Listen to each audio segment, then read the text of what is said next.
It has been a privilege of my life to serve this nation for over 50 years. Nowhere else on earth could a kid with a stutter from modest beginnings one day sit in the Oval Office. History is in your hands. Joe Biden has released his farewell letter and record of the last 4 years ahead of his anticipated address. In a few hours from now, Joe Biden will give his last address as the President of the United States. At 8 p.m. ET, which is about 6:30 a.m. India time on Thursday, Joe Biden will take to the microphone for his farewell address to list out its government's achievements and hopefully the failures as well. In a television interview earlier, he said that he hopes, and I quote, that history says that I came in and I had a plan how to restore the economy and re-establish America's leadership in the world. And I hope it records that I did it with honesty and integrity, unquote. On the 20th of January, as Donald Trump is sworn in, many would remember Biden's presidency as a man who became the victim of internal politics of the Democratic Party towards the end of his 50-year political career. As he exits the White House, Biden's approval ratings are at one of their lowest marks. Only 39% have a positive view of him, which is down from 57% at the start of his term. From Afghanistan and Bidenomics to COVID crisis to issues like Roe versus Wade and infant formula, and eventually the two wars, the Biden presidency has been wrought with its own ups and downs. Take a look at this report before I introduce my guests on the show to talk about the Biden legacy. Joseph Robinette Biden Jr. do solemnly swear that I will faithfully execute the office of President of the United States. The office of President of the United States. And will, to the best of my ability, so help me God. Congratulations, Mr. President. On 20th January 2021, Joe Biden took the oath of office as the 46th President of the United States, stepping into a role filled with high hopes and immense challenges. His presidency has been a complex journey marked by notable triumphs, persistent struggles, and polarizing controversies. Yet, despite the promise of a transformative era, his tenure ultimately fell short of lofty expectations. For many, what might have been the legacy of a seasoned statesman instead feels overshadowed by setbacks and unfulfilled ambitions. In a dramatic plot twist, the man Biden sent packing in 2020 is back in the driver's seat, a turn of events that rains on the parade of his presidency, leaving a legacy that might feel more like a house of cards than a victory lap for his supporters.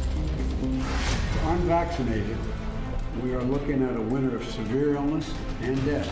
Unvaccinated. President Biden began his term with bold actions.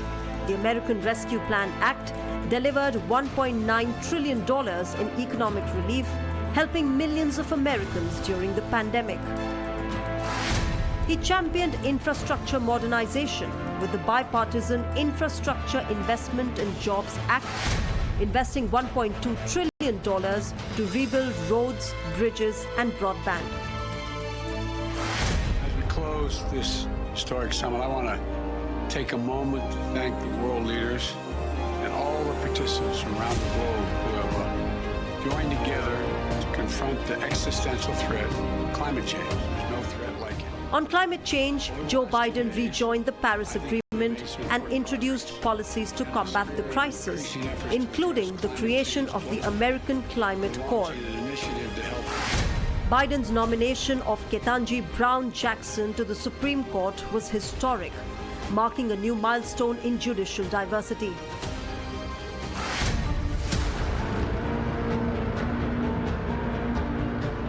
Internationally, he united NATO allies in the face of Russia's invasion of Ukraine, providing crucial support to the Ukrainian people.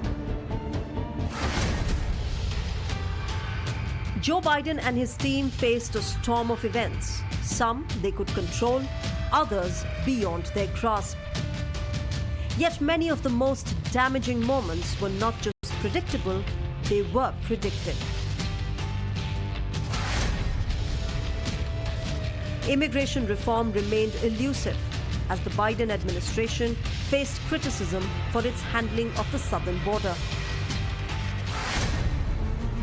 The chaotic 2021 withdrawal from Afghanistan became a defining moment of Biden's presidency. The swift Taliban takeover, desperate scenes at the Kabul airport, and a deadly bombing highlighted the poor planning and drew bipartisan criticism, leaving a lasting stain on his foreign policy legacy. Navigating a divided party tested his leadership, as tensions between moderates and progressives stalled landmark legislations like the Build Back Better Act. Concerns about his age and mental fitness became prominent, culminating in his decision not to seek re-election for 2024.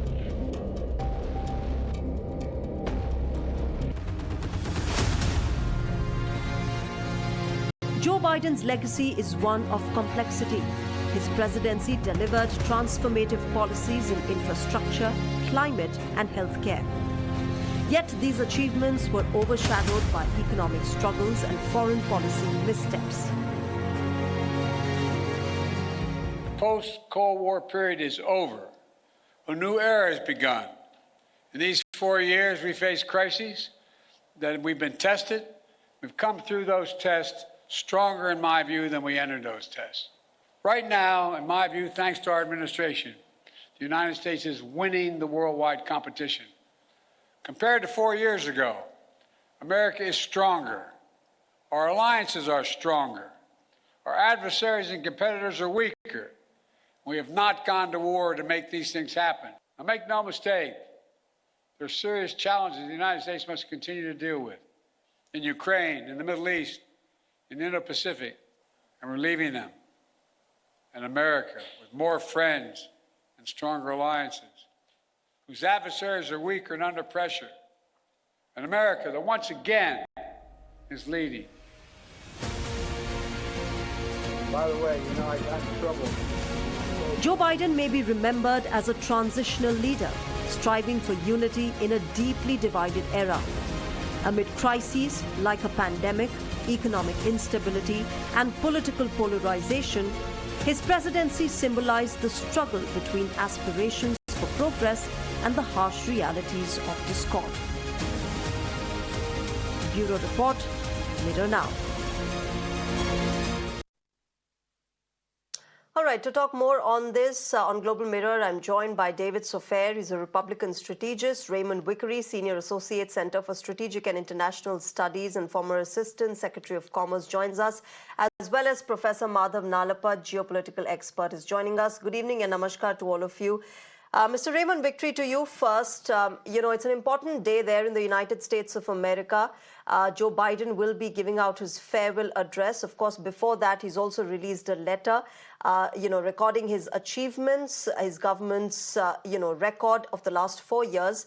But if you had to jot down top 3 things that would perhaps define the legacy of Joe Biden, what would they be?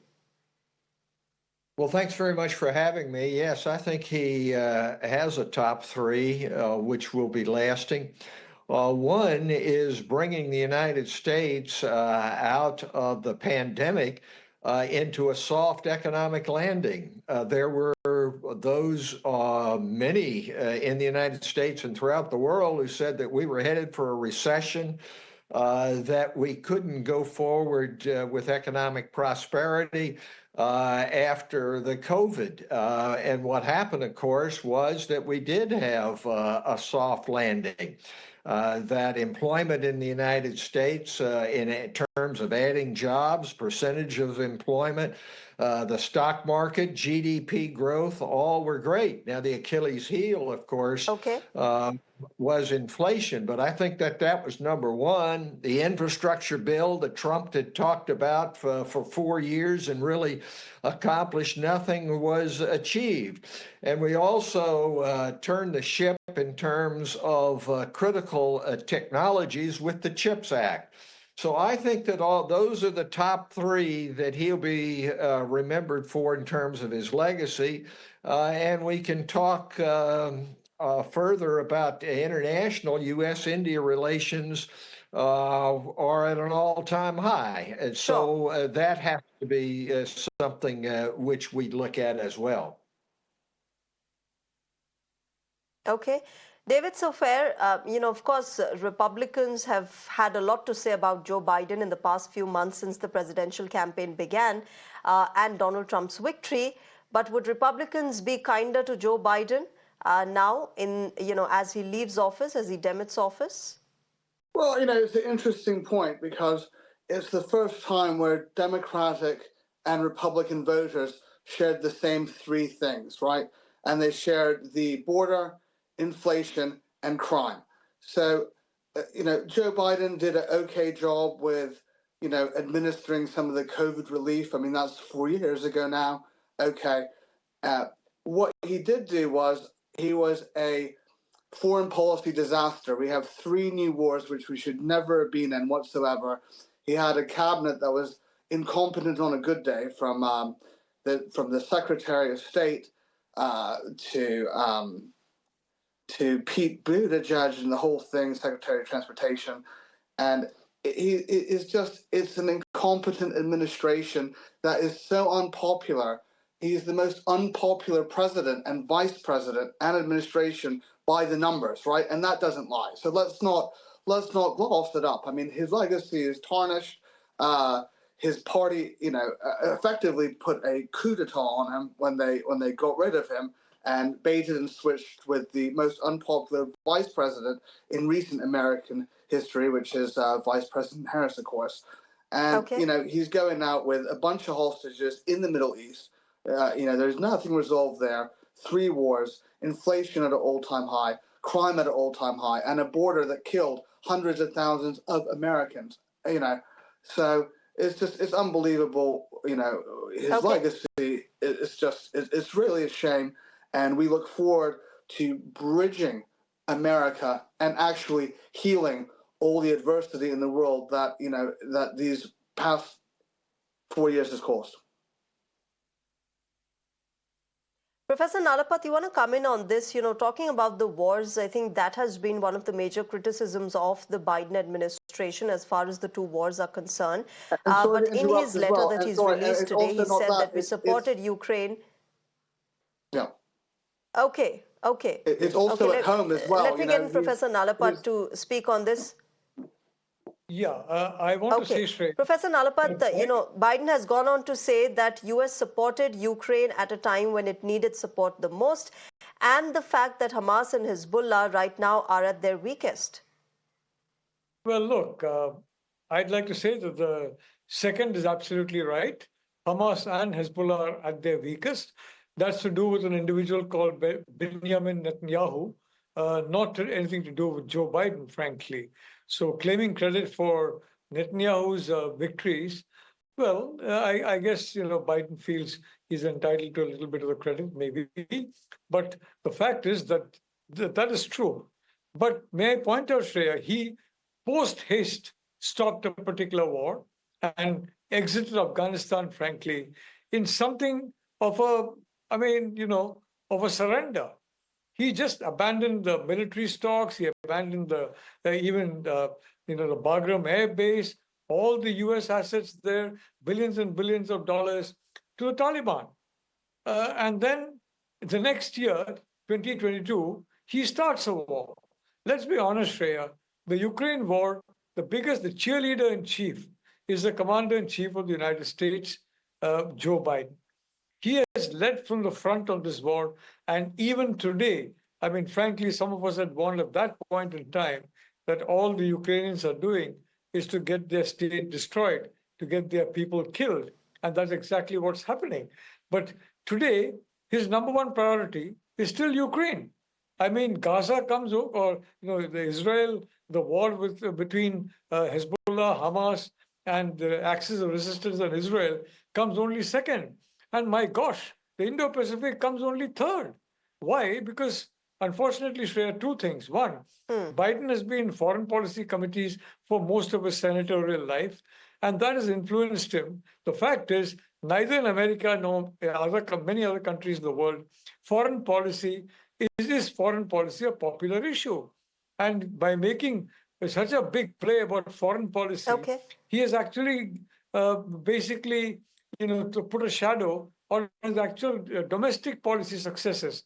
It has definitely improving social security net, and various other things. Yeah, Biden, that's what I was coming to, Professor before Nalapat, and let me Ukraine get in was Raymond probably Vickery on better. this. The Sorry? fact that Raymond Vickery, I was getting Raymond Vickery into this point that you said, Professor Nalapat, and this is a very valid point, Raymond Vickery. The fact that perhaps, one of the biggest criticisms of the Biden administration has been its foreign policy, and perhaps that overshadowed the entire domestic achievements and success that the government had back home. You see the wars, the two wars. You see how United States left Afghanistan in chaos. Yes, the talks happened during the Trump administration, but the implementation was done during the Biden administration. And therefore, a lot of the blame also goes on to the United States and Joe Biden and his government. Well, I think that the view, let's just take Ukraine, that Joe Biden started the war in Ukraine is just not borne out by the facts. Russia invaded Ukraine, tried to take it over, has been brutal in its disregard for international norms. Joe Biden was not responsible for that war starting. What he did do is provide. But Raymond Vickery, what's also startling is the fact that Russia gave the reason that Ukraine will not join NATO, and Joe Biden and the NATO allies kept on assuring Volodymyr Zelensky that they will indeed become a part of NATO. So far, it hasn't happened, and the war still goes on. No, that's just not true. We never assured Ukraine that they would become a part of NATO. What we did assure Ukraine is after 2014, when they started invading, was that we would stand by them in their independence. The NATO is a defensive alliance. It poses no danger to Russia. What it does is frustrate Putin's desire to be considered great by the taking over of other territory. Look, not everything that happens in the world is controlled by the United States. Putin made the decision to invade. Biden put together a coalition which resisted it. We can only imagine what would have happened had Trump been in power. He had been in league with Putin in many ways, and you just don't know that the coalition certainly would not have come together, and we wouldn't have the situation in which Ukraine is independent today. On Afghanistan, there has been a failure across the board for almost 20 years in terms of building resistance. The United States spent trillions of dollars in trying to prevent the Taliban from taking over. It spent thousands of lives in that regard. It was Trump who cut the deal that said the Taliban that they were going to pull out. Now, you can say that the withdrawal was not as it should have been, but to say that it's a Biden failure in regard to what happened in Afghanistan, it has been a failure across the board, Republican, Democratic, Trump administrations as well. So it's beyond me as to how a man who is able to pull together people and provide some international stability rather than going into world war is somehow viewed as a failure internationally. That's just not true. Okay, let me get in David Sofair to respond to you, Raymond Vickery. David Sofair, top Raymond priority- Vickery here says that, what, Donald Trump... Yeah. I just want to say let's, that let's back it up to Go ahead, David. 2014. Let's back it up to 2014 when Biden was also in power. Because of that. Biden was in power in 2014, and the Russians, if you remember, invaded Ukraine and took over Crimea, and nothing happened. There wasn't any sanctions. There wasn't anything. Okay, so that happened. Also, with the Russia thing, he didn't do anything for the first week. He said, we're going to send you a plane or whatever, right? So he didn't do anything. Also, the Biden and Kerry emboldened the Iranians as well. So let's face that. They lifted the sanctions on a no concession deal. Of course, Kerry and Biden somehow got a concession. More on that some other time. So let's face facts here. I mean, this is the party of war. We had, during the Trump era, we had peace in the Middle East. We had no new wars. He had a whole staggered approach of how to safely get out of Afghanistan without leaving all of our military equipment there, and more importantly, American and Afghan lives who were our allies and who fought side to side with us. So, this is a travesty, and it's inexcusable to think that it was, Trump's fault or is a bipartisan thing. So let's face facts here. And with the Hamas and all of that, that's Iranian money that is funding all of that, which Biden released by proxy through the Iranians as well. So, and let's focus on the domestic stuff as well. You got crime in Democrat precincts up at an all-time high. Why? Because they hate our military, they hate our first responders. These are Democrats. They defunded the police. You had Kamala Harris say ICE, who are frontline workers, say ICE is the KKK. They're not. They are defending democracy and they're defending our country for the greater good. And so we've inherited a mess here. So to think that it's some bipartisan thing or it's Trump's fault is absolutely preposterous. Professor Nalapat, would you at least give credit to the Joe Biden administration on the strengthening and expansion of NATO?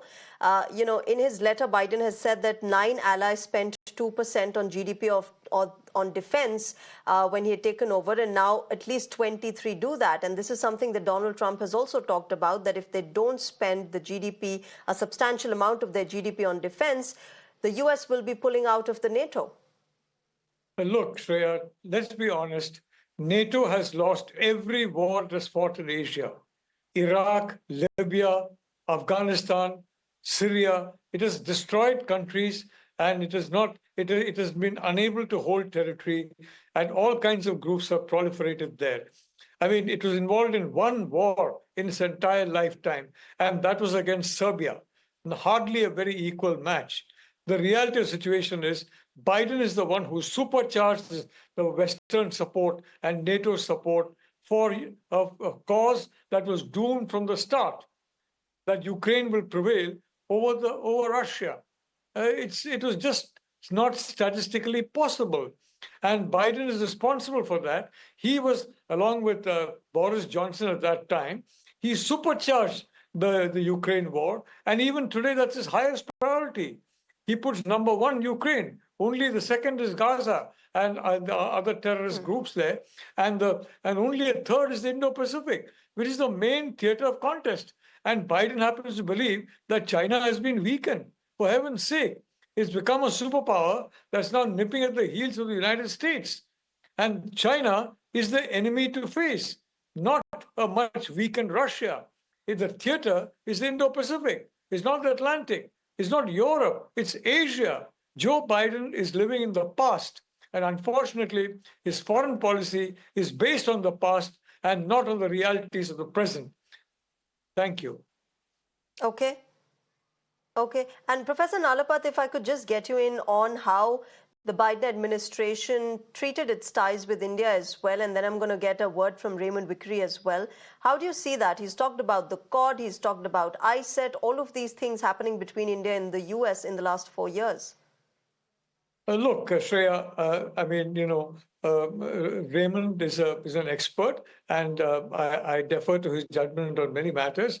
The fact is that India-US ties did stabilize under Biden in a significant manner. But at the same time, there were these irritants. the constant name calling, constant heckling, constant abuse of the world's largest democracy. I mean, this is unfortunately, the Biden legacy is tainted by the way it is sought to be if I may say so, the nursemaid of other countries and lecture other countries about how they should be. They should look after themselves. If Biden had spent on the American people what he spent on Ukraine, he would have ensured Kamala Harris won the election. So please, Shreya, he has done a reasonable job. Okay. At the same time, half his administration was viscerally anti-India. All kinds of reports came out against India, and they continue to come out. Newspapers that are close to Biden are full of invective against India. So let's face it, Joe Biden as a man is one thing. Joe Biden as an administration is quite another. The administration is two-faced. On the one hand, it claims to have a very strong attachment to a good, strong India-US relationship. It's worked towards that. On the other hand, it keeps slapping India right, left, and center with absurd charges. So let's be honest, it's a checkered record. Okay, Raymond Vickery, come in on this quickly. Earlier you said that everything in the world doesn't work as per the United States, but the fact of the matter is that if you don't work as per the United States, there will be certain irritants that will be used against you. Well, I'm sorry to disagree so much with my good friend Madhav Nalapat.